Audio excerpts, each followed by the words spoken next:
You're watching Force 13's live streaming service.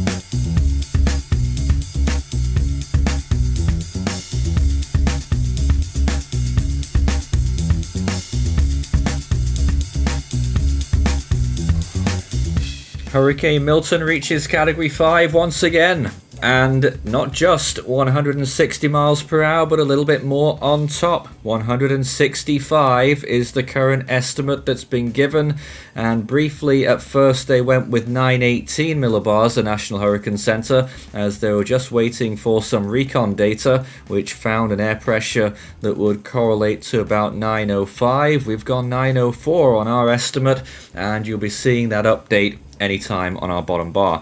Of course, the warnings were extended just at the top of the last hour as well, the 5 p.m. update, and we're just about to update those bottom graphics. It's a little bit of a time-intensive thing, updating all of those things, but we will have that up to date shortly, but obviously we already know that some of the warnings have been extended. Let me actually go through these warnings right now just to make sure everyone's completely on top of where we're at here. A storm surge warning for the west coast of Florida from Flamingo northward to Suwannee River, including Charlotte Harbor and Tampa Bay. Sebastian Inlet to Altamaha Sound, Georgia, including the St. Johns River, and a hurricane warning for the Florida West Coast from Bonita Beach northward to Suwannee River, including Tampa Bay, Florida East Coast from the St. Lucie, Martin County line, northward to Ponte Vedra Beach. A storm surge watch for north of Altamaha Sound, Georgia to Edisto Beach, South Carolina. A hurricane watch for the Dry Tortugas, Lake Okeechobee, Florida West Coast from Chokoloskee to south of Bonita Beach, and the East Coast north of Ponte Vedra Beach to the mouth of the St. Mary's River. The Florida East Coast from the St. Lucie, Martin County line to the Palm Beach, Martin County line. And we're just trying to get that National Hurricane Center cone. It seems to have disappeared for a minute there, but there it is. And hopefully we don't run into any technical difficulties there. I think we're already getting a bit of glitch, but we'll try and sort that out. And a tropical storm warning for a few locations there as well, still, including in Mexico, from the Zilam to Cancun, the Florida Keys and Florida Bay, Lake Okeechobee, the west coast of Florida from Flamingo to south of Bonita Beach, the west coast from north of Suwannee River to Indian Pass, east coast south of the St. Lucie, Martin County line to Flamingo, north of Ponte Vedra Beach to Altamaha Sound, Georgia, and the extreme northwestern Bahamas, including Grand Bahama Island, the Abacos, and Bimini. Tropical storm watch for north of Altamaha Sound, Georgia to South Santee River, South Carolina. So a big long list right there of watches and warnings that are in effect for this 165 mile per hour storm. Could it still be strengthening? Possibly, but again, like we had last night, one or two rumours that we might be starting an IWAR replacement cycle. We're going to get the information from our team in just a second. My name's Nathan Foy here in the studio when everything's working, and you can see quite clearly the visible imagery of the hurricane moving off towards the northeast now. It has taken on a more pronounced turn compared to what we were looking at earlier today when it was refusing to turn for a while. Okay, so we're joined by Maury, David, Chris, Logan, Daniel, and Orlando with us tonight. So some of the same faces we saw yesterday, but some new ones as well. Daniel, I think we're going to talk to you first because you don't have long to spend with us here. Why don't you tell us your thoughts on Milton as you see it today? Unprecedented. This storm has explosively strengthened from this morning. It was about 140 something miles per hour this morning when I woke up this morning, and here we are back with another Cat 5, and not only Cat 5, we're almost down to sub 900 pressure again, 905 millibars, and this storm is appearing to start its turn because, you know, it felt like it wasn't going to turn, but now it is, and it looks like the jet stream might play a big role in this storm too, because basically the stream, could dip north, and if that happens, the shear could be less when it makes landfall. So a lot of people are predicting this storm is going to be stronger than expected at landfall, and it will be bad regardless. Yeah. So at the minute we're just holding here for a sec because this machine is a little bit hunkered down right now, just like everyone in Florida is. I'm just waiting for this thing to finish exporting, and hopefully it'll be quicker again. In the meantime, who else is here? Let's talk to Orlando, if you're there right now. We've not spoken to you during this storm, so I wonder what your thoughts are on this storm heading to possibly to your namesake, Orlando, later on when it moves inland. Yeah, it's really impressive seeing this happen. This in October in the Gulf of Mexico, going below 900 millibar pressure, strengthening to 180 miles per hour. Then afterwards, it's on its way to basically try and rival its first peak. So we'll see how that goes tonight. It hasn't passed the warm eddy yet, and it's going to have a positive trough interaction soon. So it's going to have extra ventilation, and we'll see how close to that maximum potential intensity it'll get tonight. Well, that's the thing. The loop current's dead ahead of it. You know, the next few hours it will be tapping into those even warmer waters. But you look at the presentation of the storm right now, extremely impressive. In some areas, minus 80s once again starting to appear, along with that eye temperature of nearly 20 degrees Celsius, if not actually 20 degrees. Of course, recon finding warmer temperatures, slightly warmer inside the eye, as you would expect. Speaking of which, recon currently in the storm right now. One or two mumblings that it could be at the beginning of another eye wall replacement cycle. Now, I haven't looked at any more data since I first heard about that. What are you guys thinking about this? Any comment? With the drop in the millibars that we're seeing, especially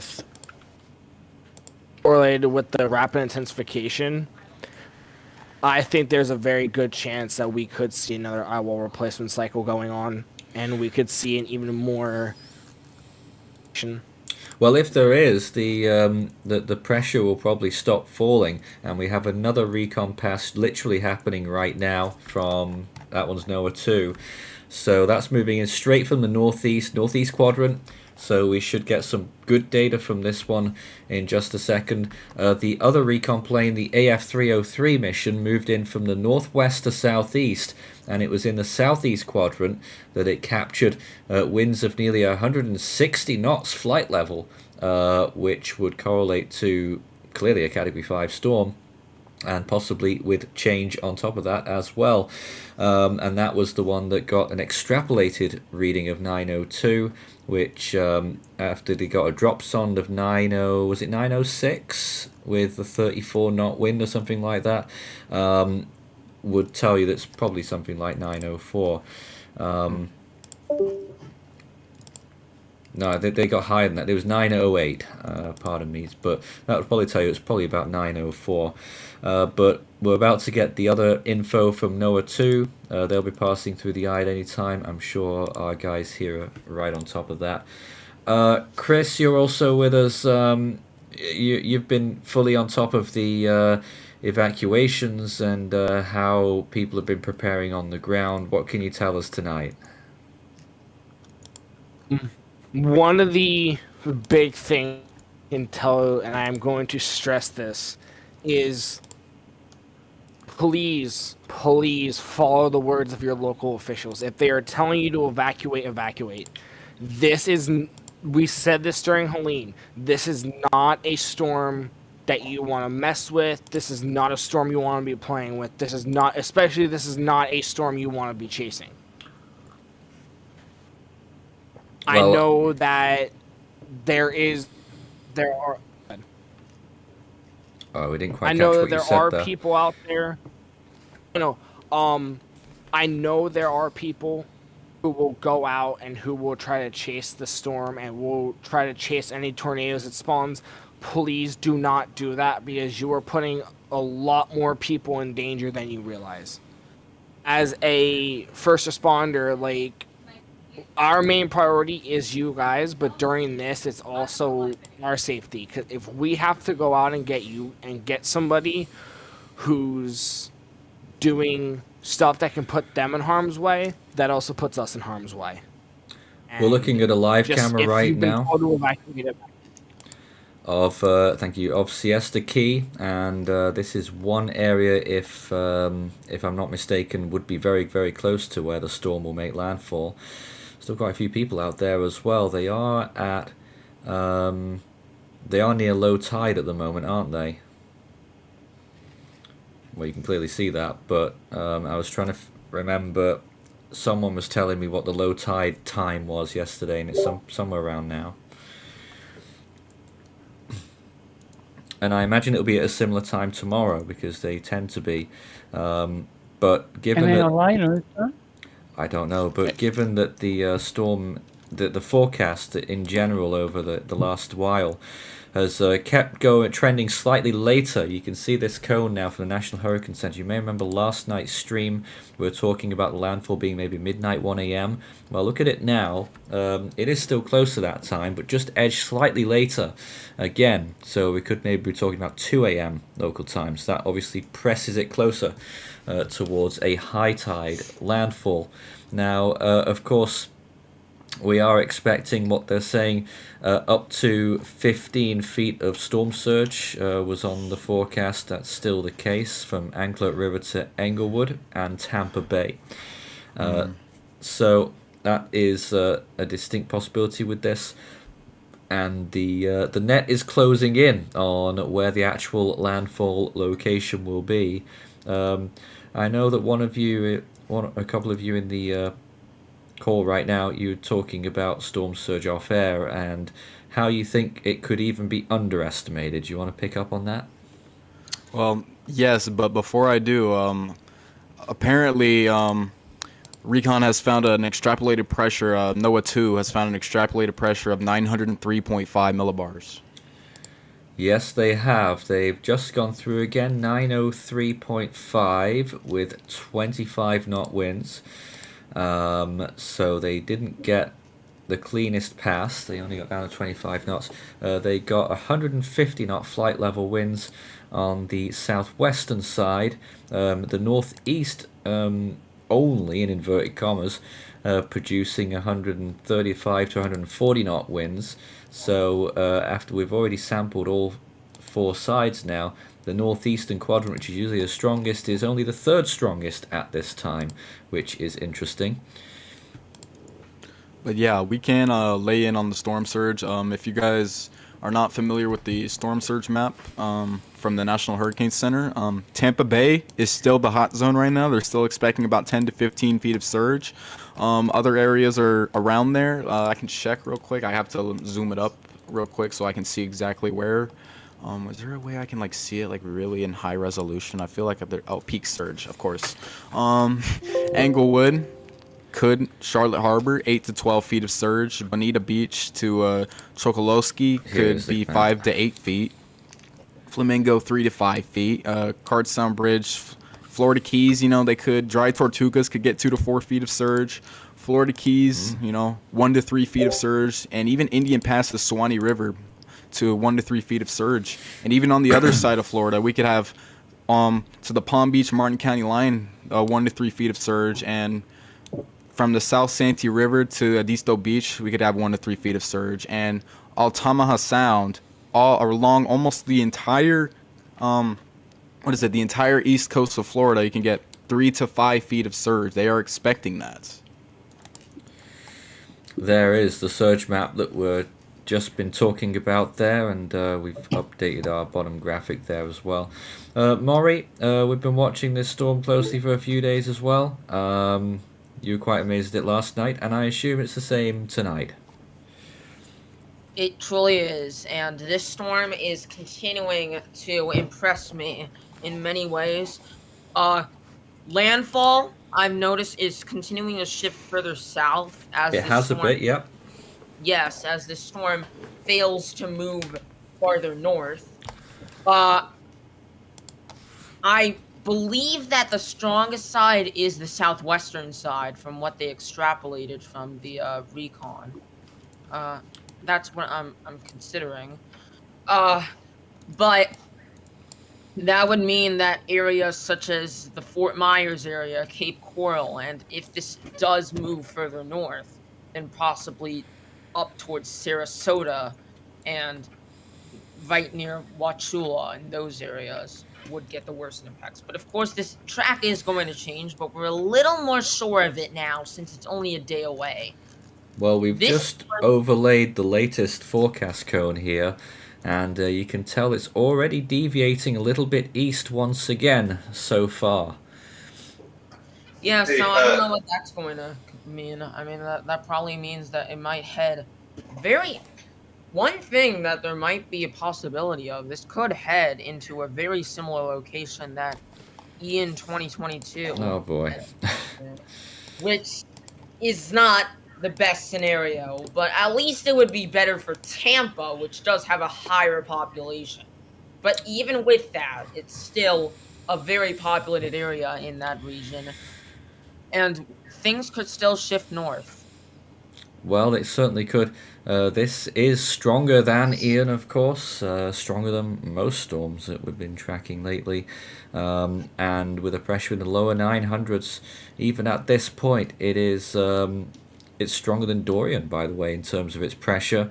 Not quite with its winds now, but it almost reached Dorian's level when it had its first peak, or by some estimates, maybe even reached Dorian's peak, and of course beat many other storms in the process. One of the strongest storms in the Gulf of Mexico, reaching that 897 millibar low last night, and that was almost as strong as Hurricane Rita in 2005, which I think that one is the most in. No, it's not. Well, does the Labor Day hurricane count as the Gulf of Mexico? If that one is, then that would be 892, but Rita there at 895.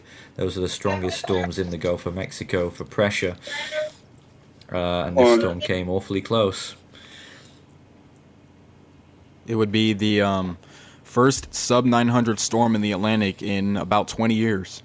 Since the 2005 season with Rita and Wilma.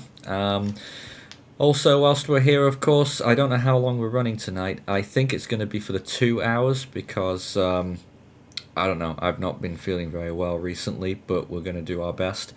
Of course, our team are here as well. And we have our automated stream that's running throughout as well. That's keeping you up to date with all the latest graphics and viewpoints of the storm. Always up to date. So you can check that out as well. We'll be redirecting you there whenever we finish our coverage. Of course, the National Hurricane Center will be doing an intermediate advisory in just less than 2 hours' time, and so we will have all of those details for you as well when that happens. Let's take some comments and questions. Laurie says it's also one of the weirdest tracks for a Category 5 in the Northern Hemisphere, right? I don't know about the whole Northern Hemisphere, but for the Atlantic, it is definitely up there, moving really due east at times, and it was east-southeast yesterday. Certainly nothing quite matches that in the Atlantic history. Of course, you had a few ones that came quite close. You had Hurricane Lenny in 1999, which almost got to Category 5 status in the Eastern Caribbean, went famously the wrong way. You could even call this one a wrong way storm in a way as well. And then also Hurricane Michael had a slight, northeastward element. Well, more than slight, when it made landfall as a Category 5. And then there was a hurricane in 1870, which brushed the southeast coast of Florida as a Category 5 hurricane as well for a brief time, moving northeasterly. Nadami Racing says chances of a Category 5 landfall, well, those chances are going up. I still don't think it will happen, but I think the National Hurricane Center, I'm surprised that they are only forecasting still a Category 3 landfall. I think it's going to be higher. And Swift pretty much saying the same thing there. Do you think a Category 4 landfall is possible? I think, Dan, you were going to talk about that just then. I was basically going to say that, like I was saying before, I don't see a lot of people talking about this, but if you're unfamiliar with the jet stream, it could be moving north soon. From, according to what I've heard, I'm not very familiar with the jet stream, but it could move more north. And what that means for Milton is that I think something, I don't know what it is exactly, but something is going to push it, like push the shear, right? Something like that. And then the shear will be lighter by the time Milton gets up there. So I am very surprised that the National Hurricane Center is being this, I would say, conservative with their landfall estimate. Well, I'll help you a little bit about the wind shear. This morning, somewhat unexpectedly actually, wind shear was knocking at the door.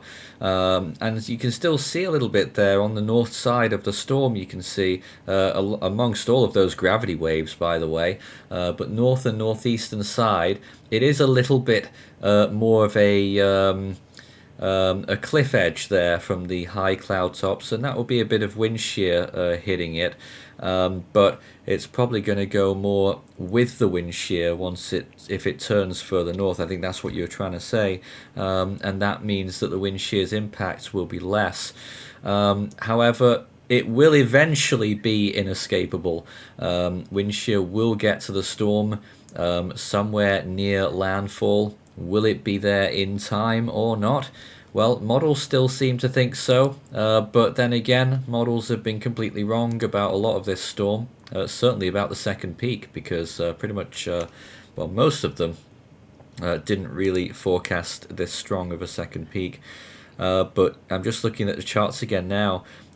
Most models are going with 35 to 40 knots of wind shear even before we get to 0Z on the 10th, which is Wednesday evening. If that's true, then wind shear will be very high a good 12 hours before landfall. That can only be a good thing. But at the moment, I am very cautious about forecasting that kind of thing. I just don't see it. Well, maybe it will, but I would like to err on the side of absolute caution on that. I still think the storm's going to be stronger. Strong enough, that's for sure. Well, absolutely strong enough. We're just watching the recon planes. NOAA 2 still going southwest. AF 303 has made a turn. They're about to intercept the northeastern eye wall again, which will be interesting because usually the strongest part, but NOAA 2 only saw it the third strongest out of the four quadrants. But we'll see if it's picked up again. Of course, in the dynamics of the inner eye wall, things can move around very quickly, and you can get all kinds of readings fluctuating. So it's going to be very interesting to see what they get this time, and also to see if there's been any further evidence of perhaps a second wind peak and this eye wall replacement cycle that a couple of people have been mentioning. I'm not convinced at all by that yet. Me either. I see on the IR, I see that is it just me or is the eye shrinking? It looks like the eye is kind of shrinking to it's like first peak phase, like when it was like a pinhole, or it's actually doing the eye wall replacement cycle. There's a lot of pink cold cloud tops on the northeast side. And that's Logan there as well. Nice to hear from you. And possibly, it's hard to tell on this imagery because it's starting to get dark. Let's see if I can switch it up to some other imagery here. I'll tell you what, I'm looking at that infrared imagery right now, and that eye is incredibly clear. That is a very clear eye. Yes, the first time it's ever been clear for the entire track. The structure looks impeccable right now, if you ask me. I really don't see any impending signs of an EWRC. Oh, I don't know. I mean, there's a little bit more of an opening there on that southwestern side, just in that very latest frame. It's interesting. I wonder if I don't know if it might be some kind of dry air slot, or I doubt it. I thought it was just due to it interacting with the northern Yucatan. I doubt that as well. I just don't think it got close enough. I can't remember how close it did get, but it must have been still about 80 miles, maybe? Certainly the inner core didn't really affect the coast. Yeah. When you think about how small it's been as well the whole time. Now, I don't know what the news is from the coast of Mexico, but given that the wind field was still relatively small, only extending up to about 90 or 100 nautical miles, it wouldn't have extended that far inland. But certainly those coastal areas must have had a fair battering. Yeah, I'd say tropical storm force, maybe. Yeah, certainly some of those areas would have done. Let's see. I feel like it's much stronger than 165. What do you guys think? Right now? Yeah, right Well, they are finding, 150 knot flight level? Now, I was tempted to push 175 for this live stream, but I just wasn't fully convinced by that little weakness on that southeastern side, so we've kept it at 165, and we'll see if there's anything that corroborates higher from recon. So far, they got... Well, earlier we saw that they did get 100 and... Hold on, that's just moved now. What's happened?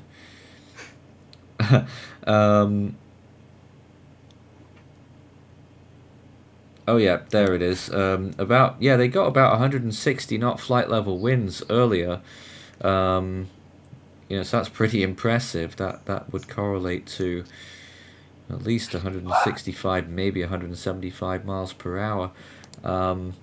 They're literally going in again right now. We'll see what they find this pass. I'm watching it too. Yep. As soon as something comes out, we will update y'all. There was also a drop zone in the southeast eye wall where those strongest winds were. They got 113 knots down at the surface at 926 millibars, so still might have been just starting to enter the eye maybe there. Say they're gonna do an eye drop, right? We hope so. They already did an eye drop sonde earlier, the first pass. Ah, okay. They might do another one. And that one got 908 with 34 knot winds. And we're going with 904 millibars with this one?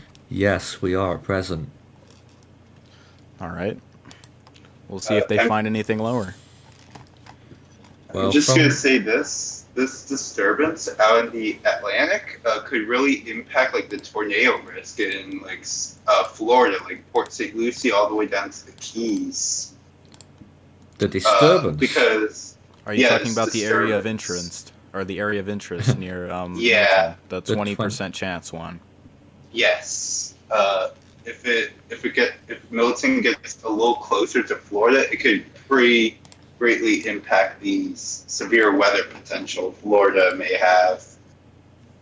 Well, I'm sure the severe weather potential is going to be pretty great anyway. In fact, it is. Yes, Murray, you're on now. top of that, aren't you? It's already there.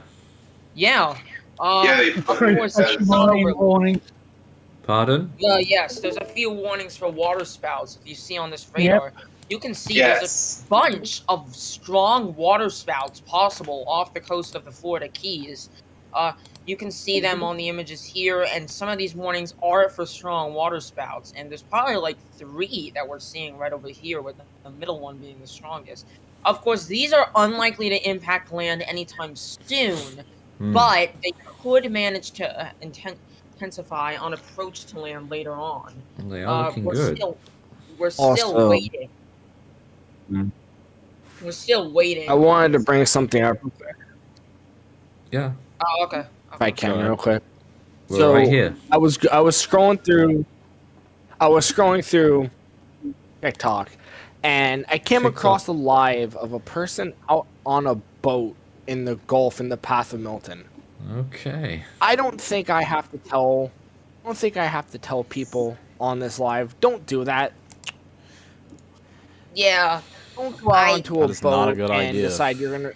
Don't go out on a boat. Is that and another say, one of "Oh, those yeah, no, we're TikTok gonna ride out a challenges?" hurricane." Wouldn't doubt it. They could do anything for those. Anything but But TikTok. They're saying, "Oh yeah, no, we're gonna ride out the hurricane." They're literally in the path of it. Yeah. At least stay like at least like under like get away from like the impact zone and like maybe go inland where the storm may be a little bit weaker. And Let's there's see. not like that much storm surge. Still Stepping looking at back, recon. Oh, sorry. Orders out. I wanted to see if we could get those out, Nathan. The evacuation orders. Yes, please. Very important. Okay, so Maury and Sorry, Daniel, go, I'm gonna go. need you guys on deck. Okay. Gotcha. Maury, I'm gonna need you on deck for this. Okay. Okay. Here, let me show Right. you. So evacuation orders. Pasco County is under a mandatory evacuation order. Pasco County government is issuing a mandatory evacuation for Zone C in Pasco County as Hurricane Milton approaches Florida. Life-threatening storm surge and hurricane-force winds are expected to impact Pasco County later this week. You must evacuate if one or more of the following applies to you. You live in evacuation zone A, B, or C. You live in a manufactured home, mobile home, or RV anywhere in Pasco. You live in a low-lying area or an area prone to flooding. You live in a structure that historically has experienced flooding during heavy rainfall. You are in an area ordered evacuated by local authorities due to life safety hazards. And then you can go ahead. With the. What Well, did you say? Pinellas County is under a mandatory evacuation also. They have issued a mandatory evacuation for everybody in Zone A, B, and C and all mobile homes. Earlier, the county announced evacuations for special needs residents and residential healthcare facilities in these zones. Go ahead. Furthermore, there is a mandatory evacuation order for St. Johns County. Evacuation info effective at 2 p.m. on Tuesday, October 8th, 2024. Nursing home facility. Here, I'll move on from that. Do you want me to help you with that? Yeah, no, I think I found it. As defined by Florida Statute 395.0023, in the following portions and elements of St. Johns County, Florida, shall evacuate: A, all of Evacuation Zone A; B, all of Evacuation Zone B; C, parts of Evacuation Zone F, south of State Road 206, and 2, effective at 8 a.m. on Wednesday, October 9th, 2024. All persons living in assisted living facilities in the following portions and elements of St. Johns County, Florida, shall evacuate. All right, I got Volusia County. You guys are also under a mandatory evacuation. Volusia County has enacted an evacuation order beginning 8 a.m. October 9th. Again, 8 a.m. October 9th for all areas east of the Intercoastal Waterway, those residing in manufactured and mobile homes, low-lying and flood-prone areas, and campsites and RV recreational parks. And I'm also going to go over. Let's see, have I gone over Sarasota County? No, right? No. No, okay, so they are also under a mandatory evacuation. As of 10:36 a.m. October 8th, Sarasota County has extended its evacuation order to level C. Anyone in A, B, and C plus manufactured communities or a mobile or boat home, you must evacuate. Yes. And another mandatory evacuation. I mean, there's tons right there. Yes, there is. Yep. Marion County, due to the current protected path of Hurricane Milton, Marion County Sheriff's Office emergency management officials have issued a mandatory evacuation order for those living in mobile homes, RVs, modular types homes within Marion County. And then we also got an evacuation order for Levy County. I'm not sure if we already did that. I don't believe so.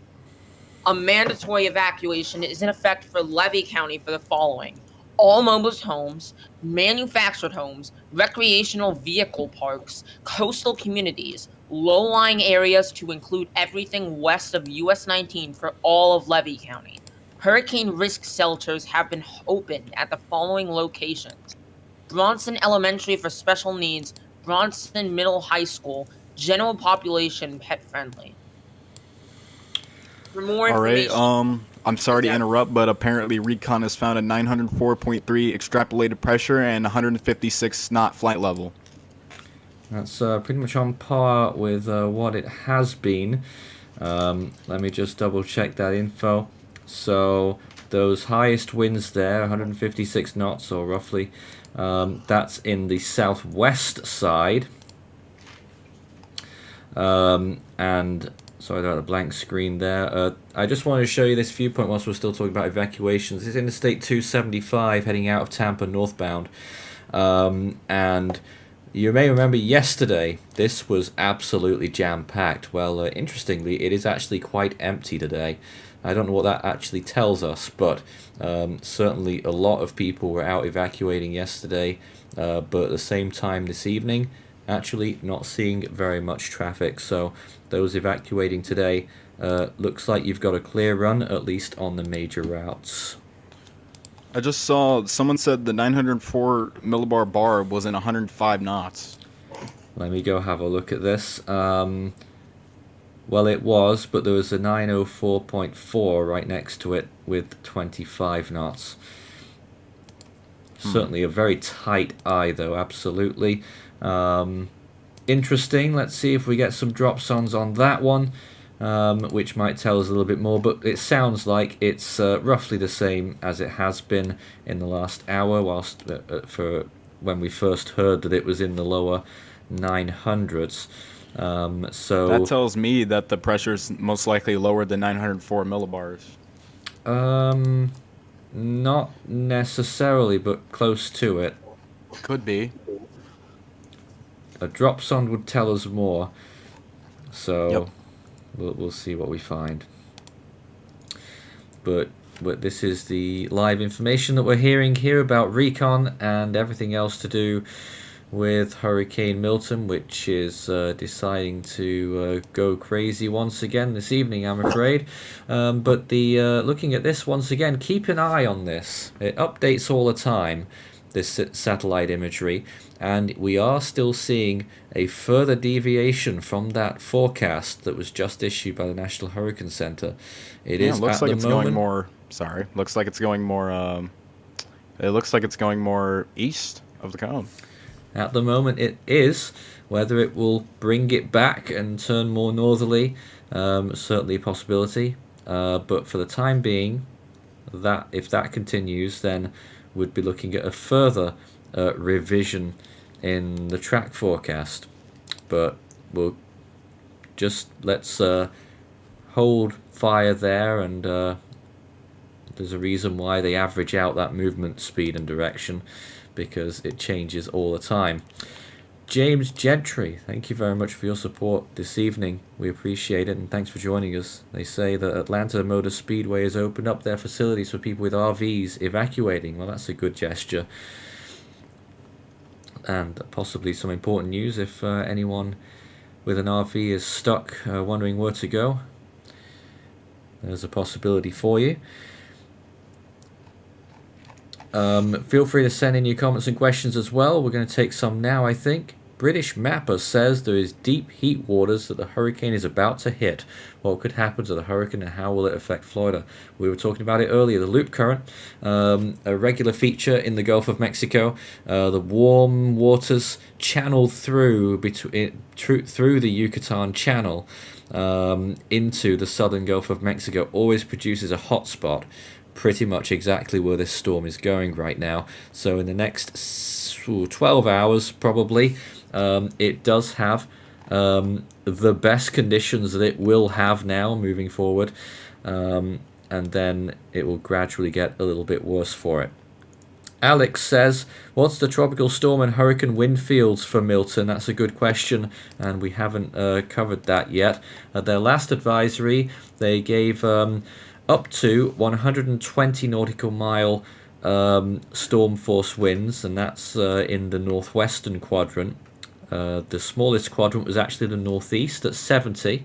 And for hurricane force winds, they're giving it 25 nautical miles in all directions, giving you a diameter of 50 nautical miles of hurricane force winds. And an eye diameter in the last update, they said 10 nautical miles. Still quite small when we talk about eyes, even though it's bigger than it was yesterday. but 10 miles is still relatively small for hurricanes. I think the average is around 15 to 20, and then some of them are quite a bit larger than that. Yeah. Did you want to go through some more info, Mari? Sure. So we also have a mandatory evacuation order in Lee County. Lee County has issued evacuations orders for zones A and B. If you live in these zones, finalize your emergency plans and leave as soon as you can to get to safety.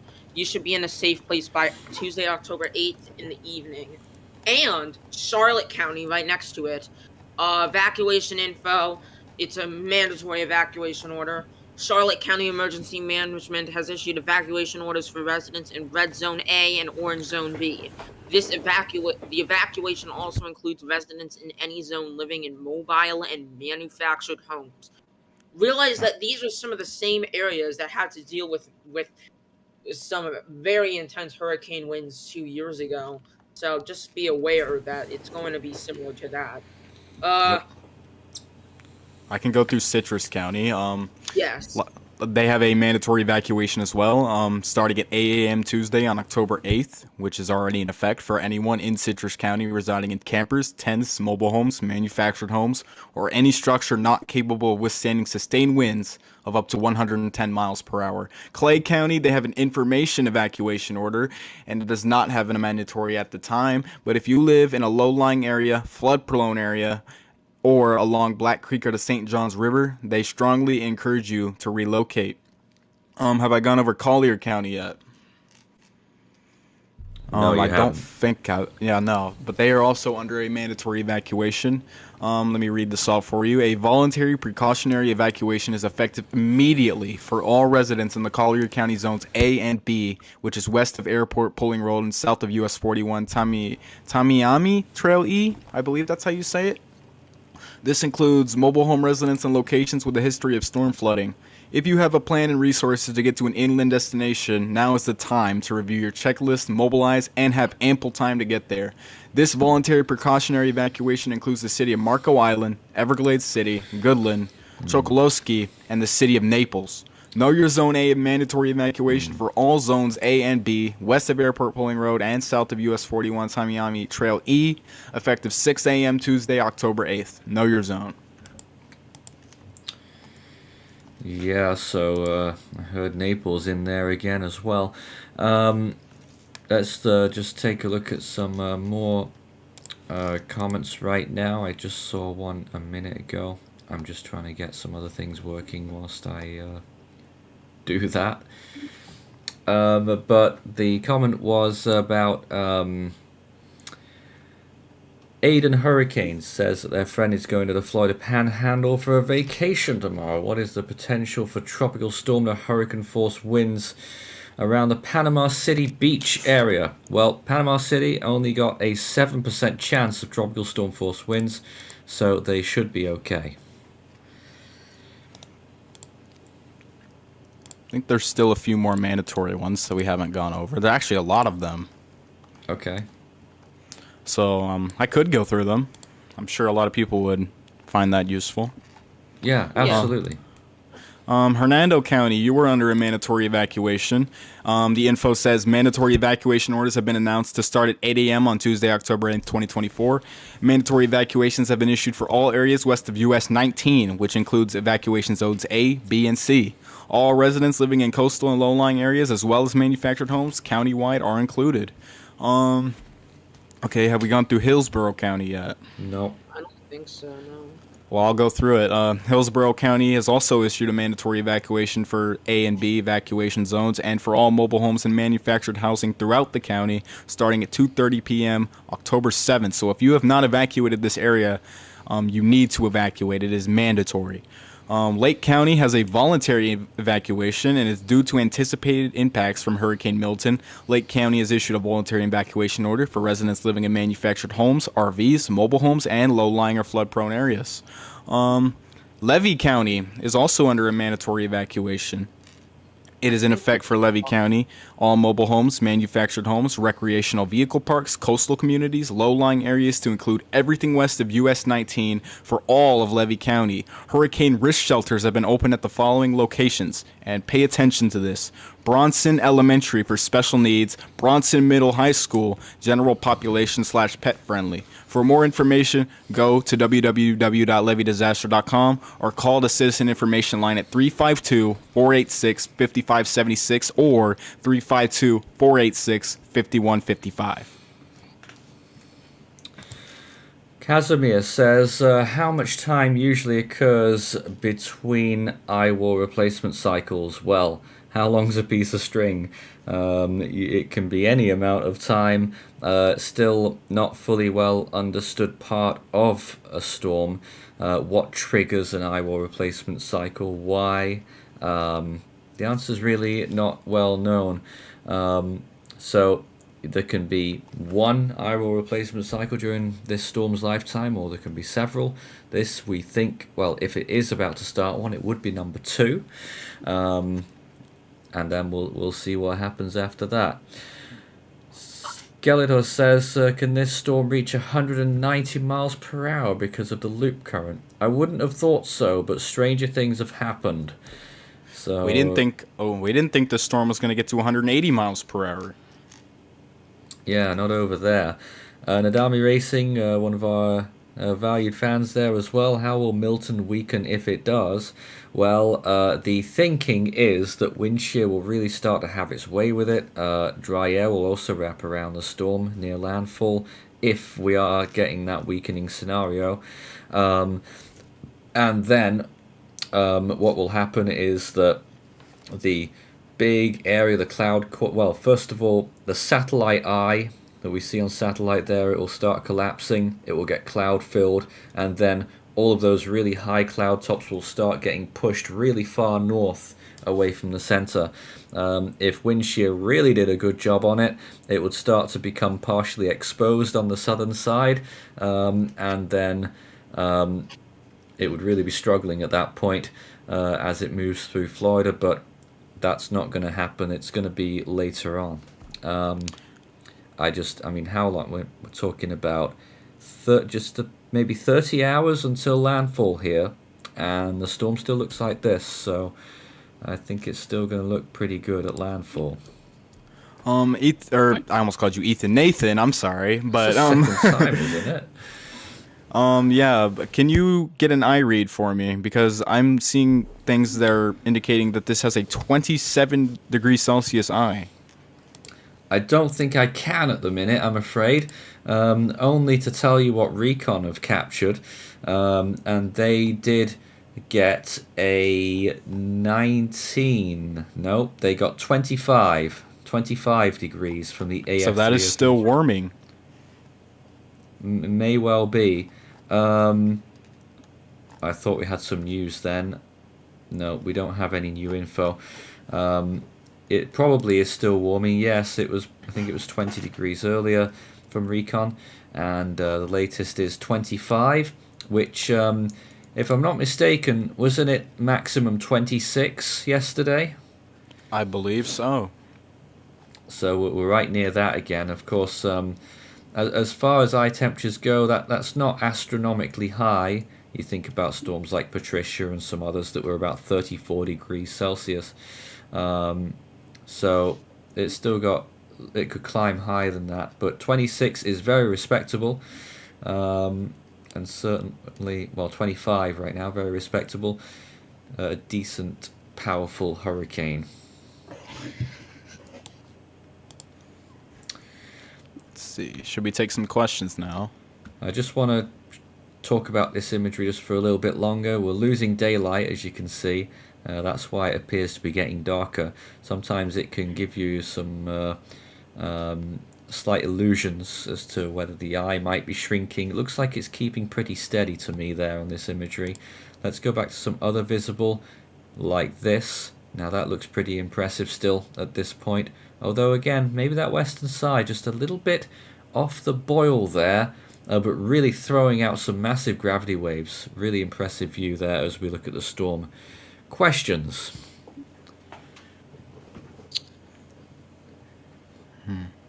Did you find any? Well, I'm looking now. Well, I can see quite a few here. Marveloso says, is it possible that Milton could have been stronger if it wasn't for its proximity to the Yucatan? I am not sure about that, because I don't think the Yucatan really affected it anyway. There is a question. Force 13, what do you think the impact will be on the UK with the models on the jet stream? We're not talking about Kirk, are we? Or are we actually talking about this? Well, like, of the jet stream, I guess. I guess Just the jet stream in general? Will impact the jet stream. Oh, I see. Let me have a look at the upper dynamics and see what I can tell you, if anything. It is... Okay, yeah, it might... No, Milton itself is not going to impact the jet stream, really, I don't think. No, it's not going to have much, because it's rolling with the jet stream. It's not pushing into it. Ironically, it appears to the little area of interest ahead of it will actually have more of an impact on the jet stream than Milton will. Because there'll be a bit of a horseshoe in the jet stream, partially caused by that area of interest later this weekend. Okay, I got a question. Let me see if I can find it. I think I just lost it, but it's from Ari. He said, at Force 13, is Fort Myers being mandated to evacuate? I don't know. You guys have that info. Maury, do you have that pulled up? I currently don't have that pulled up. Well, let me just make sure what county Fort Myers is in. Fort Myers County. Oh, it's in Lee County. So yeah, definitely. I believe that is a mandatory evacuation. That is a mandatory evacuation. So yes, you do have to evacuate. If you and I just got it pulled up. I can read what it says. It says Lee County has issued evacuation orders for zones A and B. If you live in these zones, finalize your emergency plans and leave as soon as you can to get to safety. You should be in a safe place by October 8th in the evening. Well, that's now. Yeah. Yep. Well, you probably should be evacuating by now. TJ Flax says, can someone in the team address the chat about what certain wind barbs mean and what they represent? Now, the wind barb scheme has been established for well over a century, and what is generally inferred is that you will see a... In fact, Maury, could you show us one of these recon charts and we can explain it through there? Okay. Yeah, it should be easier to understand if you see it visually. It's really quite simple. When you look at these charts, I mean, they're all different colors, but ignore the colors. Just look at the actual barbs. You'll see long barbs and short barbs. Right near that Category 5 logo, you can see a very short barb there, that little white one. That indicates just 5 knots of wind. A short barb will indicate 5 knots, a long barb indicates 10 knots, and then you get the triangles, those little flags there. Those indicate 50 knots, and they all accumulate. So you see 2 flags, that's 100 knot winds, 2 flags and a full barb, that's 110 knots, 2 barbs and 4, it's like almost like a tally. 2 flags and 4 large barbs and 1 short barb, well, that's 145 knots. So it's really pretty simple there. And also you'll notice here they're all in different directions as well, and that will indicate the direction of the wind. And you'll see, I always get confused whether it's coming from a direction or to a direction, but I think those are indicating that it is going to a direction. So you see the ones on the left there. No, I got it wrong, didn't I? I always get it wrong. The ones on the left, that from which direction? From the left there, you can see that they're pointing from the northeast because they're on the left-hand side of the storm, so the winds are swirling counterclockwise from the northeast down towards the southwest. Dragon Rush Hurricane Trackers says, could this be sub 900 millibars again? Well, it's getting relatively close. It certainly can't be ruled out. Yeah, I It's cutting, think it yeah. is a real possibility. I mean, especially with the system continuing to deepen, I do think that it could. It only has like 5 millibars to go, so Yes. really, it it isn't much of a it isn't much of a voyage to get there, I guess you could say. But if we see the start of an IO replacement cycle, I think it's curtains. Yeah, yeah. Even though there is that small possibility it may intensify a third time after the rapid intensification, just but a at sec. that point it'll be too close to We've got land. some new SON data. We just got 906 millibars at 11 knots, so that would probably further corroborate the 904 that we suggested earlier.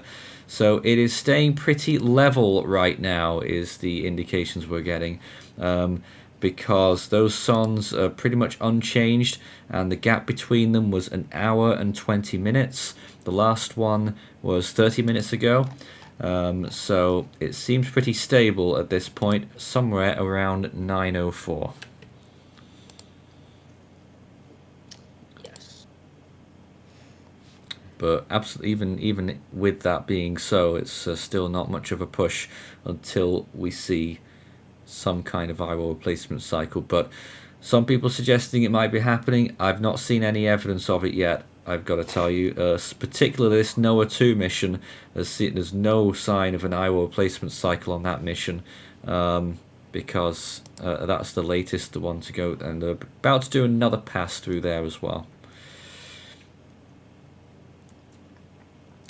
And my YouTube has crashed, so I could not give you look at any more comments.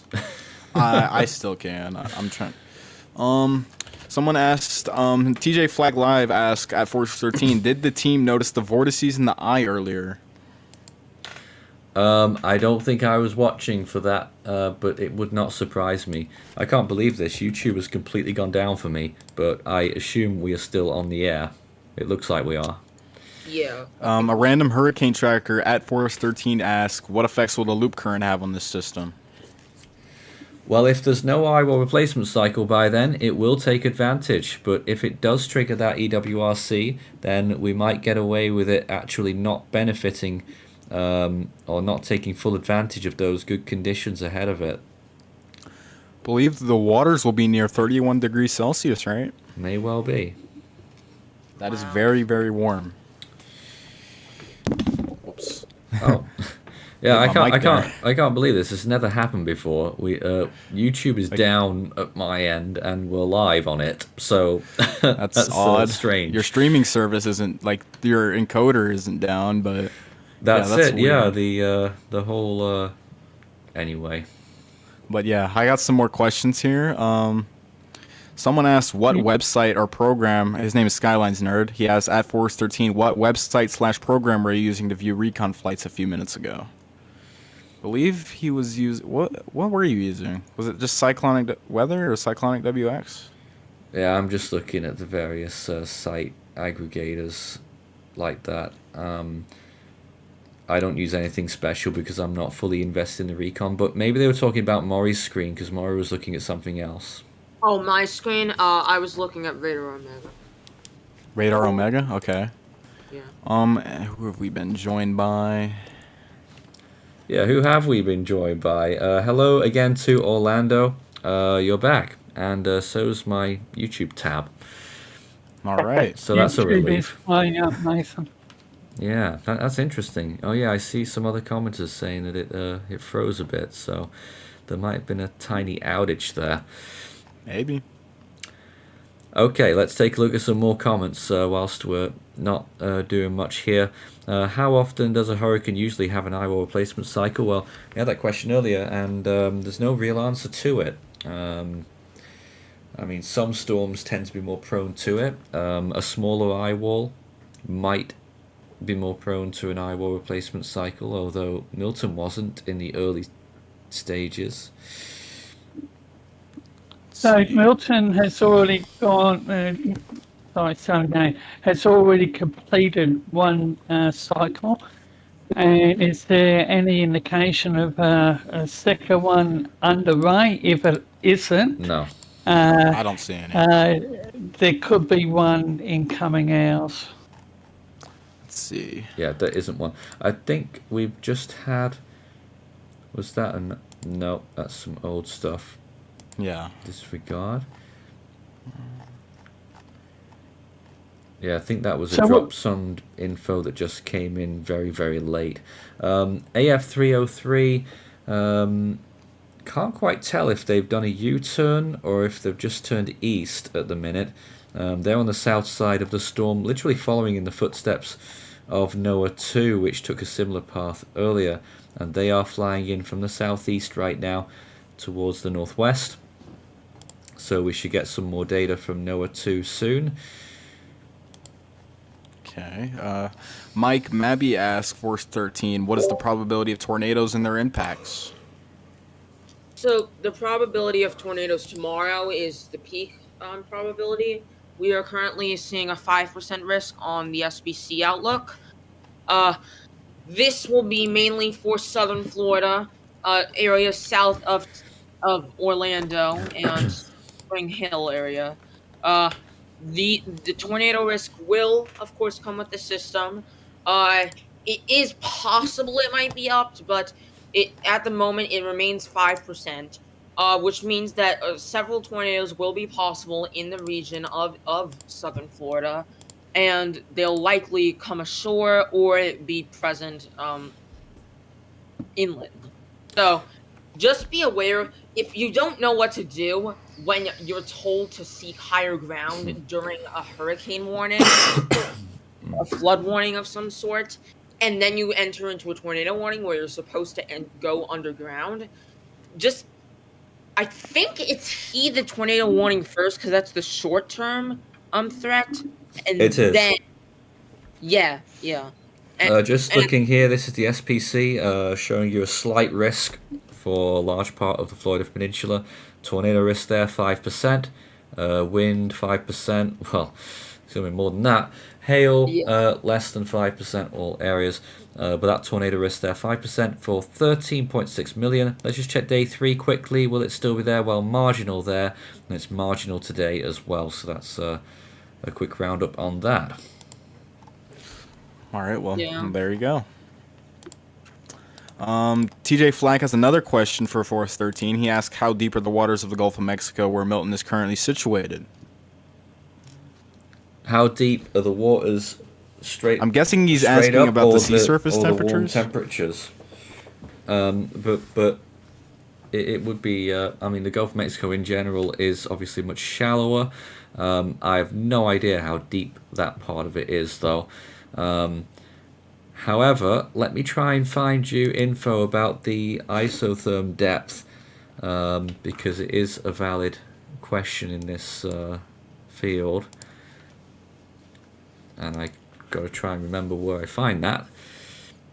But I'll let you know as soon as I find out. If you've just joined us, this is Hurricane Milton. Extremely powerful Category 5 hurricane once again, barreling towards Florida, and still a little bit south and east of expectations so far. The cone did shift a little bit further south earlier. This is what the current cone now looks like. And you can see a large patch of hurricane warnings for central Florida. And the landfall location right now looks quite close to Sarasota or Bradenton area in the very early hours of Thursday, probably at about 2 a.m. there. And those who have been keenly watching would know that that forecast time has been gradually being put back every time there. A couple of nights ago we were talking about Wednesday early evening, and last night it was about midnight, 1 a.m. Well, now it looks like it might be 2 a.m. You'll also note that it is still a hurricane for a while after the landfall. It leaves the coast of Florida still as a hurricane there. Let me just double check what the winds were. Still 85 miles per hour when it leaves Florida, and then back over water 75 miles per hour, and then turning post-tropical on its way to Bermuda. Of course, the northern Bahamas also under a tropical storm warning now as well. I am trying to remember where I find the sea surface temperature data, and I don't think I can find it. But it was a good question. But certainly the anomalies are above average. Yeah, I can't remember where they're listed anymore. Oh, I do have them pulled up. You do? All right. Well, I think I do.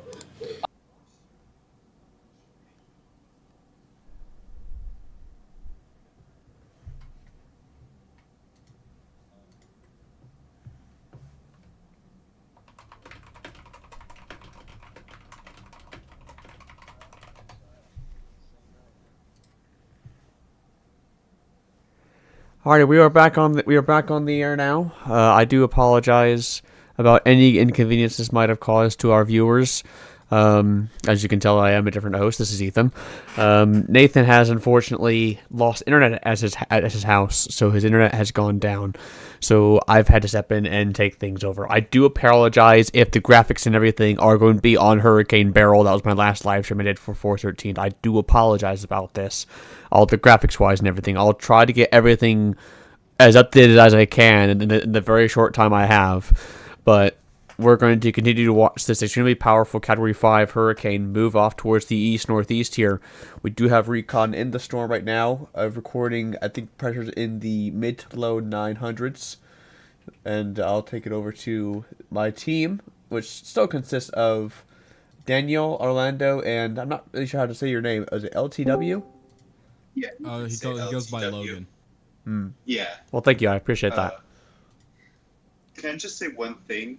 I see that. I don't know if you heard, but it looks like the eye is getting even more circular. And actually, Recon left the eye. Well, Noah too. Just passed right. Is it in the eye? Yeah, right in the eye. Right in the center of the eye. Did they drop a sonde? I see. Actually, interesting. 908. Is that extrapolated, or is that just 908 just drops on? This is give me a It sec. should just be 908, right? So that's the latest? Yeah, this is the latest of the past 6 hours. I'm on 10 bits right now. Getting this. So Yeah, the 908 pressure reading is extrapolated. Figured. okay. So it seems like it's weakening. Weakening. We'll see what the drop sonde data brings back. Currently, that 908.4 mark was associated with roughly 40 knot winds and flight level. So.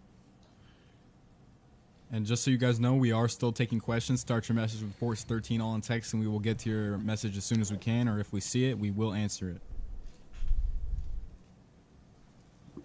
Yeah, it's structurally improving. It hasn't passed over the warm eddy yet, and diurnal maximum is just beginning to take effect on the cyclone. So it is likely that this system will continue to maintain or even deepen further, and possibly rival its own record that it set just the other day. Really? So you're thinking you could get actually below 900 again? Welcome, Chris. Hello, Chris.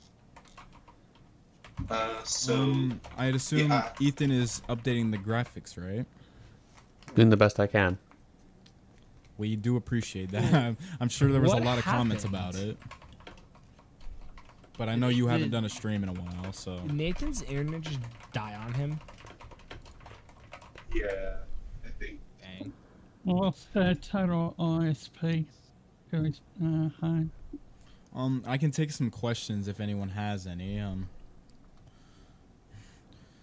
random hurricane tracker says at Force 13 that eye is shrinking, but Recon says no eye wall replacement cycle. What the heck is going on?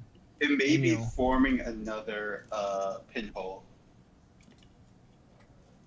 Yeah, so what usually when an eye shrinkens, it means the wind it's spinning faster. The low level circulation spins faster. That means the eye wall and the whole structure spins faster as the most intense winds consolidate, which means that we might see deeper pressure readings as well as um, higher wind speeds start picking up.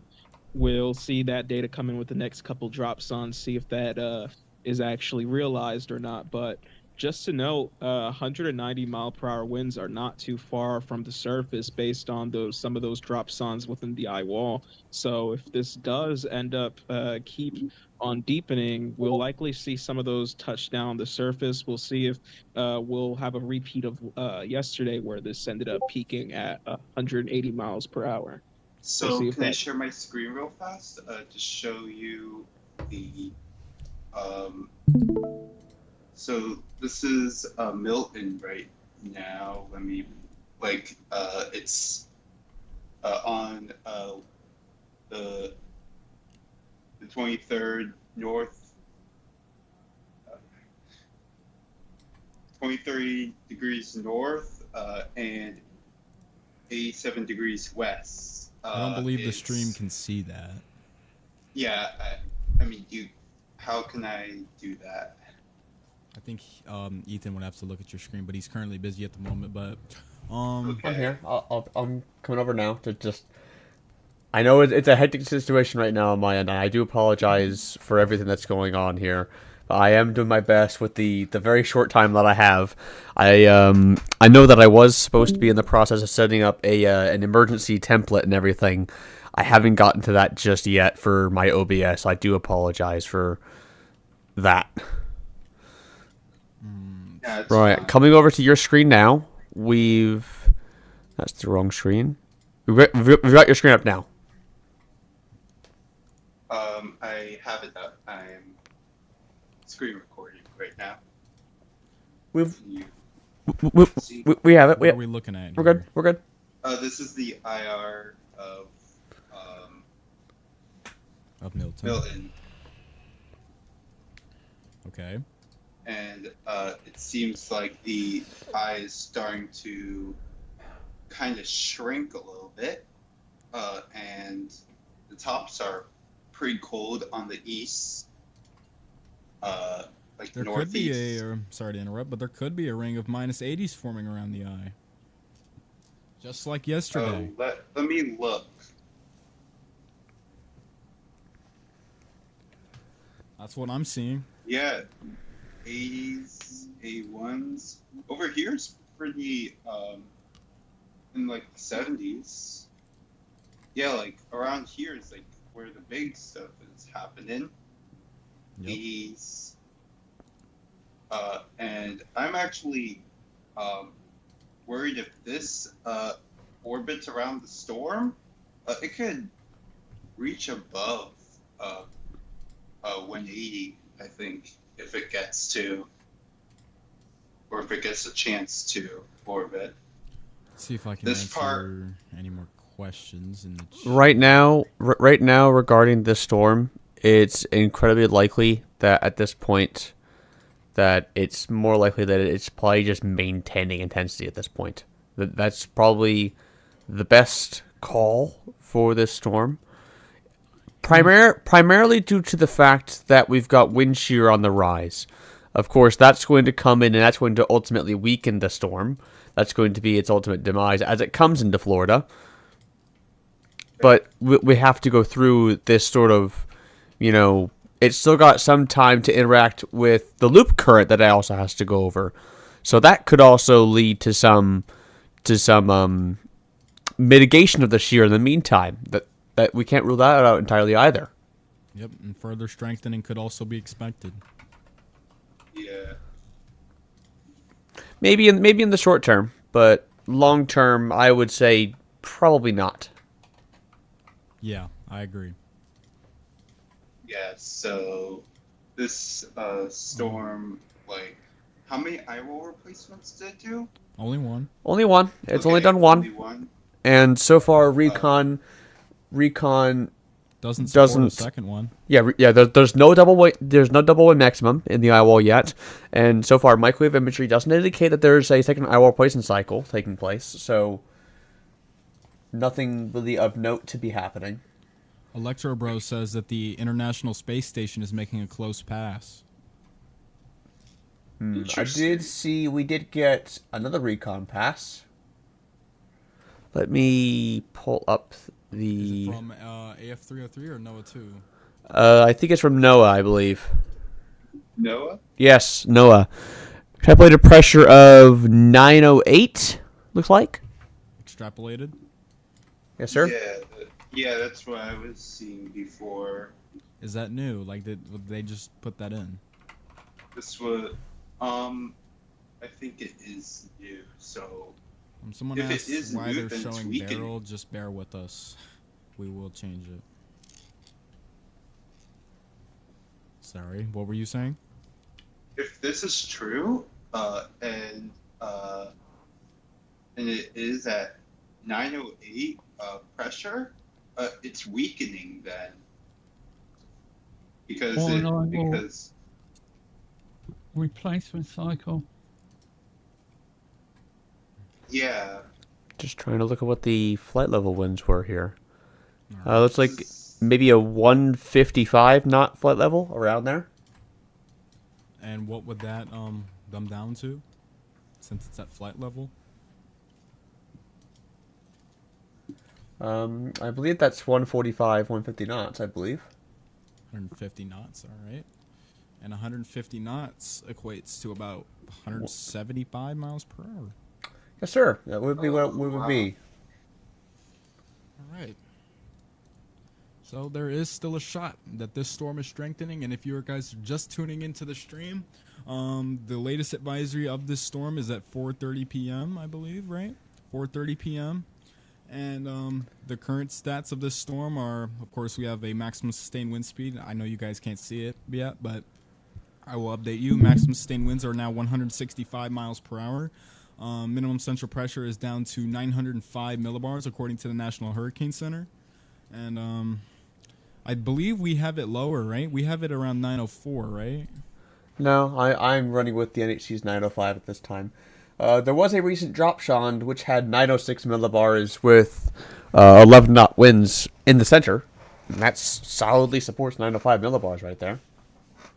Yep.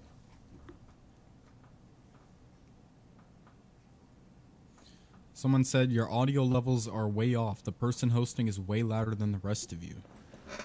I figured that might be the case. That is just kind of the thing that I have to work on. I know that everything it's very impromptu for this kind of setup. I do apologize that some things might be out of date or off a little bit.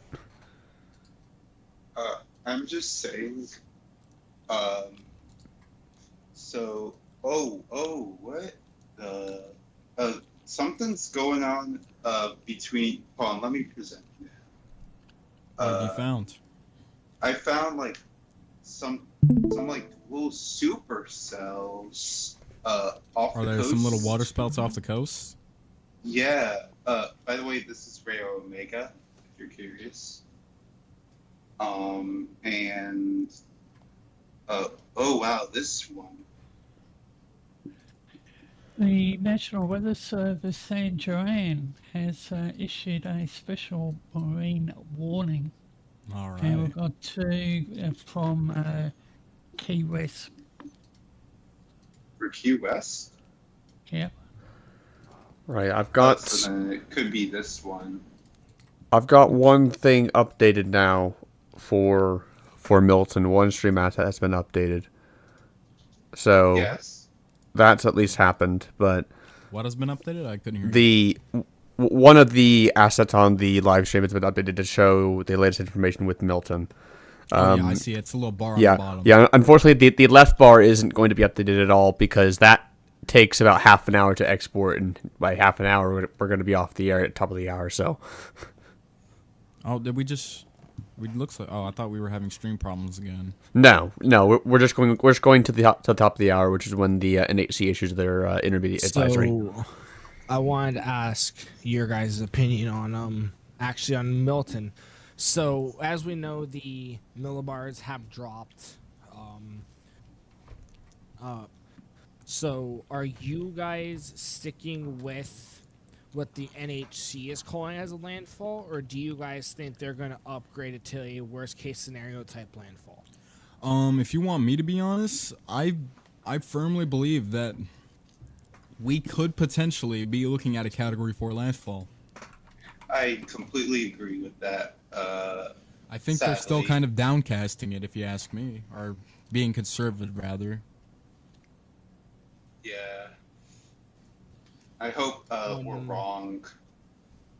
I really hope so too, but everything is pointing towards, unfortunately, a Category 4 landfall, and even as a Category 4 landfall, the amount of destruction is going to be unprecedented.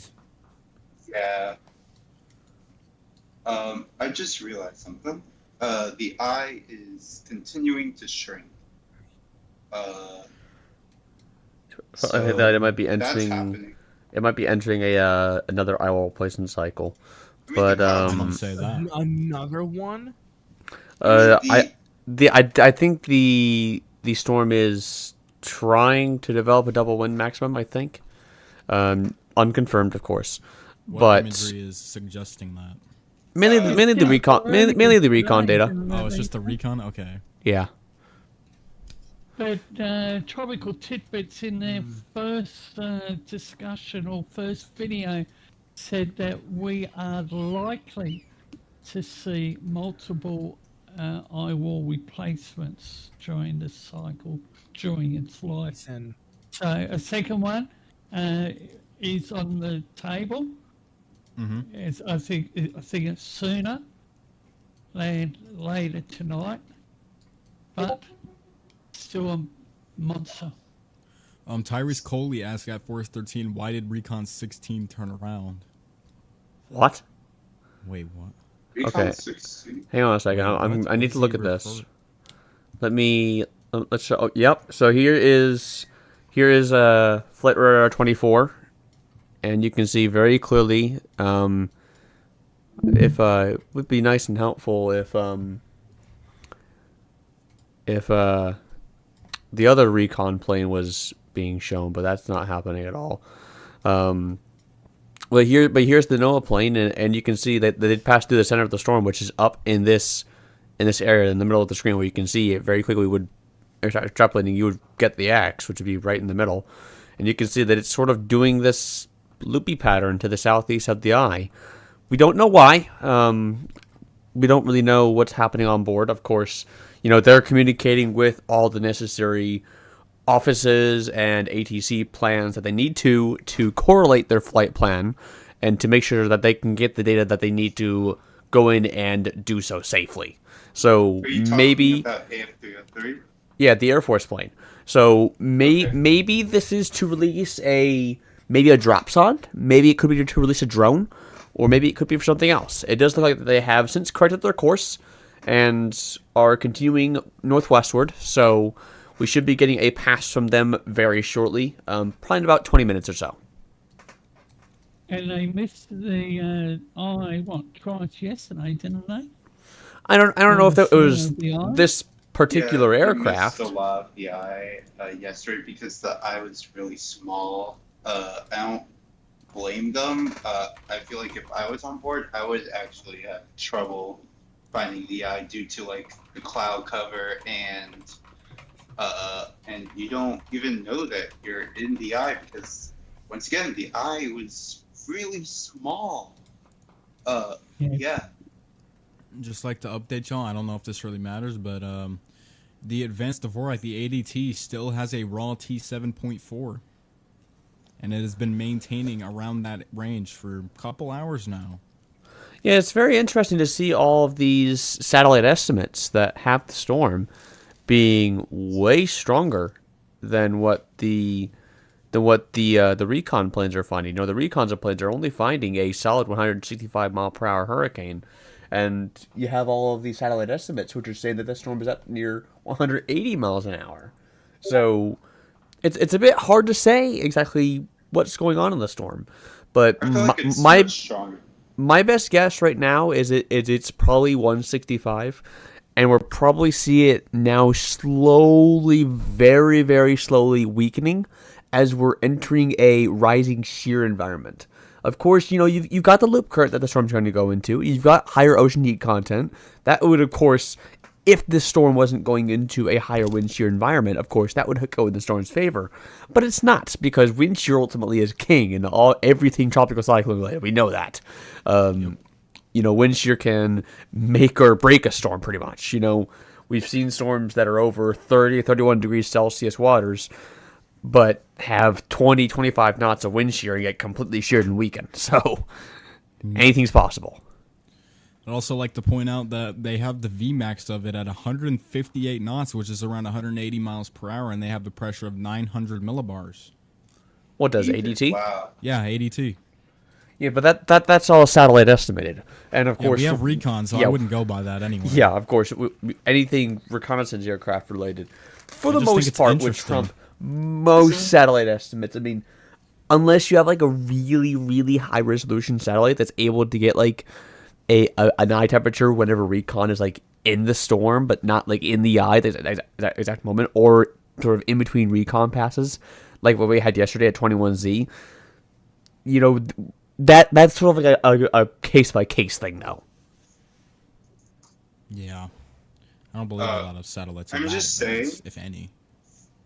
I feel like what you said about, I feel like it could be possibly maybe 170 to put it nicely, because you mean right 175? Now, yeah, maybe 175, but it's mostly stronger than 165. I believe. Is it because of that flight level reading we just got earlier that supports 175 miles per hour? Yeah, and also I'm looking at windy, and there seems to be a lot of lightning around the eye wall, close to the eye. Like right now, I'm looking. So, I got a question from Horsey. Wait, how do I say that? Horse Athalt, I think. Correct me if I'm wrong for saying that, but at Force 13, what role is the big, strong cold front above Florida having on this storm, if any? Well, we can go to that. So you can see here, if I go to the ConUS satellite picture, you can see that is basically taking all of this tropical moisture that we're having and associated with Milton and screaming it off towards the northeast. And you can see that we have all this mess of clouds and thunderstorms that are sort of riding the cold front out ahead of the storm. And that's primarily what's driving Milton off towards the northeast. And that is ultimately what's going to be imparting a little bit of wind shear over the storm, just like it did with Helene. Of course, the only difference is Helene was moving sort of in a northerly component because the front was mainly oriented north to south. Of course, if I turn on the front thing for this software, you can see this front is obviously draped to the east-west oriented axis. So of course, that's what the storm is forecast to sort of ride along, I guess you could say. And that's why we're seeing all this moisture out ahead of the storm being sort of entrained into Florida. And that's going to be a problem because that's going to lead to a little bit of a higher flooding threat ahead of the storm's landfall. I'm just saying, these two water spouts seem to have intensified. It looks really tight, these two, if you're looking. We've got your screen up again. Do they have hooks? Let me check. They do not, but it looks like this one's starting to form like an eye shape thing. Because this is the kind of the banding around the water spout. and this could be the water spout right here. And I'm gonna go to radar scope. And then I'm gonna go here. Yeah, some of them. One of them has a hook, and this one has like the eye that I was talking about, with that kind of banding. And then this one kind of also is trying. And if I go to velocity, right there, perfectly. And if I go over here, switch back,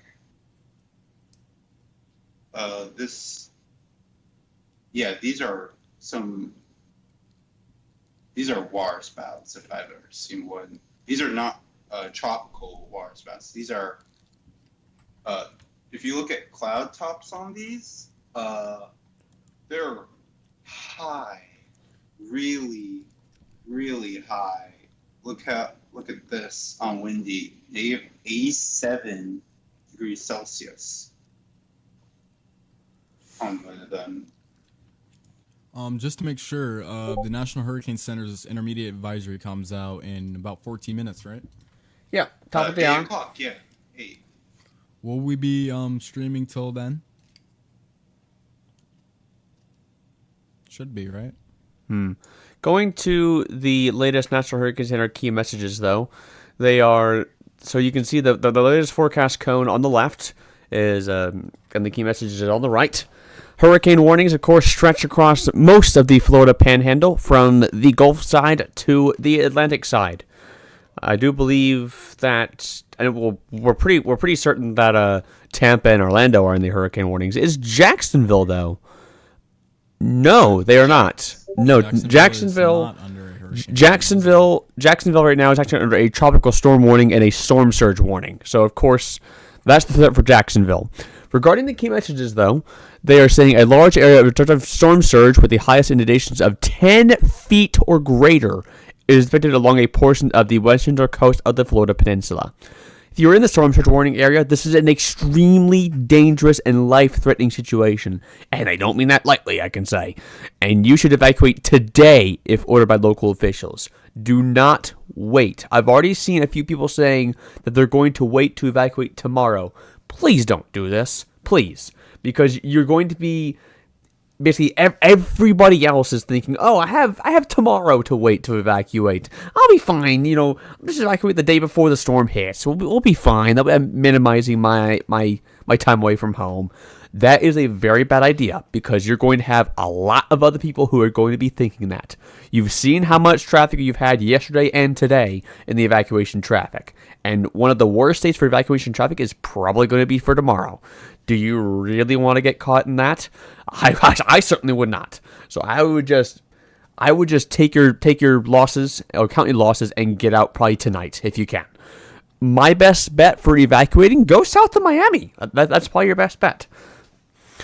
Continuing on from the key messages, though, devastating hurricane force winds are expected to impact portions of the west coast of Florida, where a hurricane warning is in effect, rightfully so. Milton is forecast to remain a hurricane as it crosses the Florida Peninsula, and life-threatening hurricane force winds, especially in gusts, are expected to spread inland across the peninsula. Preparations to protect life and property, including being ready for long-duration power outages, should be complete tonight, if not already. Heavy rainfall across the Florida Peninsula through Thursday night brings the risk of catastrophic and life-threatening flash and urban flooding, along with moderate to major river flooding, especially in areas where coastal and inland flooding combine to increase the overall flooding threat. Tropical storm conditions and a dangerous storm surge with destructive waves will continue across much of the northern coast of the Yucatan Peninsula this evening. With that being said, all of this... the major focus on this storm right now is absolutely 100%, rightfully so, on Tampa. But we can't forget about the eastern coast of Florida as well. They're still forecasting a 3 to 5 foot storm surge on the eastern coast of Florida. So yes, you have cities like, just trying to jog my memory here, you have Melbourne over there, you have Jacksonville, you have Cape Canaveral. All of these cities along the eastern side, including Daytona Beach even, all of these cities are not completely out of the clear for this storm. even though that the storm is going to be making landfall on the western side of Florida. Can I also say one more thing? You should. I was looking at Omega on day 2. All the way from Daytona to the Keys is a slight risk of severe thunderstorm and a whopping 5% tornado risk, and a 2% in St. Augustine, Florida. I'm looking at chat right now. Do we have any mods in chat? Doesn't look like it. I haven't seen any. Trying to see if I can find any questions. I'm only asking because someone is spamming. Let's see. I'm trying to find some more questions. If you guys have questions for us, start your message with Force 13 all in text, and we will get to it as soon as possible. We are expecting a new advisory from the National Hurricane Center really any minute now, to be honest. We are reaching top of the hour in about 9 minutes. I do expect that the National Hurricane Center won't do anything to the winds. I don't think that they will drop the winds down any lower. They might adjust the pressure maybe a little bit, maybe a millibar or two, maybe down to 904. Like 904, yeah, maybe that, but really nothing too major should be happening with this intermediate advisory here coming very shortly. Let's see. I just gotta say something. These 3 cells have pretty much they're warp spouts at this point. Like, especially this one. This one could be a major water spout. Because this is reflectivity. It has a really big hook, like bigger than the biggest I've ever seen before, and 6 mesocyclones, which is interesting. That is very interesting. Not even tropical. Not tropical, just so you know. Hold on one moment. Are you still going? Do you still have more to tell us? Don't think so. Not sure. Regarding the latest National Hurricane Center forecast cone, here it is in terms of the WSV3 software. I'll pull up my screen nice and big here. You can see that the latest forecast is called for a landfall near Sarasota with 125 mile per hour winds, high Cat 3. Do not focus on just the category, of course. That is the absolute biggest thing that we can say right now regarding this landfall. Do not focus on just the category. Because if I pull up the initial wind radii, I'll turn off the satellite even for this. Just give me just 1 second. So there's the wind field. We'll take a diameter measurement here. It's not going to get the widest point, I can tell you that. But for the tropical storm force winds, that's around 200 miles, we'll say, from end to end right now that the NEC is estimating for the radius of max wind of tropical storm force winds, 200 miles. Now, if we bring it up to where it's forecasted to make landfall at, let's see how wide this is. Let's see. Almost 400 miles. That's double what it is now. So you can see that this storm is forecast to get considerably larger in just the next 36 to 24 hours. It's forecast to double in size. That is incredible. And the worst part about it is that it can maintain most of its intensity too. Yes, to a degree. Of course, yes, it's going to go down. You know, the storm is going into 20 to 25 knots of wind shear. You're telling me that's going to maintain major hurricane status for, several days and 25 knots of wind shear. Yeah, good luck. But it's Irma. Yeah, I mean, Irma did it, so I mean, this storm could absolutely do it. Completely out of the question, but I mean, yeah. 25 knots of wind shear is nothing to play around with when it comes to a tropical cyclone. No, but but it's the impacts that we need to focus on. Of course, you've got the NHC forecasting 10 to 15 feet of storm surge in the landfall area in Tampa Bay and down in the point south of the landfall zone. That's going to be by far the biggest story that we need to absolutely focus on. 10 to 15 feet of storm surge is enough to fill up to your second floor of your buildings. And think about it. If the storm surge is powerful enough and wipes out all of the support on the bottom floor of your building's going to collapse. And then all of a sudden your second floor becomes your first floor. All of a sudden you're in water. Do you really want to take the chance with that? I certainly would not. Yeah. This could be... these people are not prepared. They've already gotten struck by Helene. And now they're getting hit by possibly a Category 3 Milton? That is unprecedented. Okay, we've got the recon pass from the Air Force plane. And what has it gotten? They've got a 907.2 extrapolated. Oh, nice. All right. And the eye width is up from 7 nautical miles up to 10, actually. All right. Well, the National Hurricane Center update should come out at any time now. We are urgently waiting for that. But yeah, that is the latest recon data. Let's see. I'm kind of just spamming my mouse, hoping that I get the update as soon as it comes out. So if you guys hear some little mouse clicking, that's why. I do think that, once again, I don't think that we won't be seeing much change to the watches and warnings. Just to reiterate those even.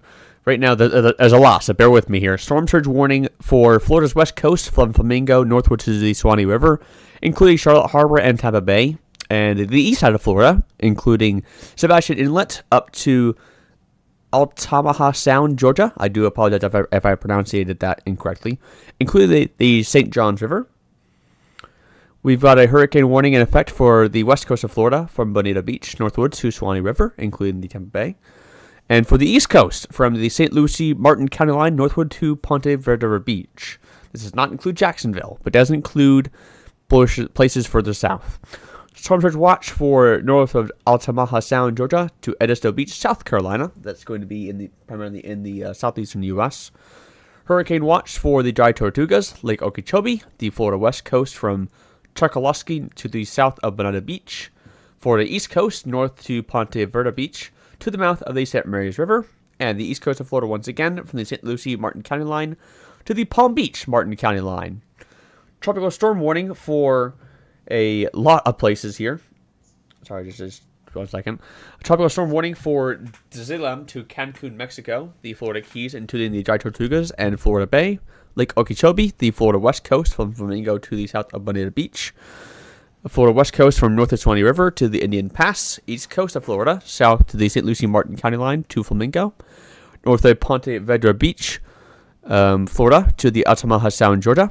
And the extreme northwestern Bahamas, including Grand Bahama Islands, the Abacos Islands, where Dorian made landfall, and Bimi. Tropical storm watch in effect, last but not least, for Altamaha Sound, Georgia, to South Sandy River, South Carolina. If you are in any of these areas, I would advise you to keep yourself safe. Absolutely. If you are within any of those regions that I just listed out, of course, it's a lot, so I might have missed a little bit. So please go to hurricanes.gov. If you are watching this stream right now, you should have internet connection, to be honest. So visit hurricanes.gov and you'll see all of these products that the NHC has for Milton. They've got the advisory products. They've got wind speed probabilities, wind history, interactive forecast cone maps. They got flash flooding potential. They've got rainfall potential. They got everything that you need to know. Please look through these products and look at what impacts are for your area and listen to your emergency management officials. I believe the 7 p.m. advisory is out. Milton will bring life-threatening storm surge and winds to portions of the Florida Gulf Coast. It is located 23 degrees north, 86.9 degrees west, now 280 miles west-southwest of the Dry Tortugas, and 440 miles southwest of Tampa, Florida. Winds are still 165 miles per hour, and the minimum central pressure is now 902 millibars. Oh, wow. East-northeast movement at 10 miles per hour.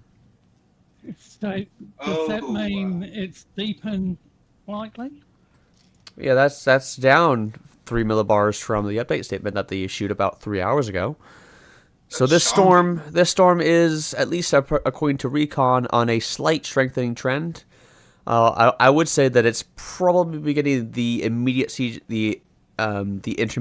of a weakening trend, though, given rising wind shear in the region. So I do think that the secondary peak of this storm is probably being witnessed right now.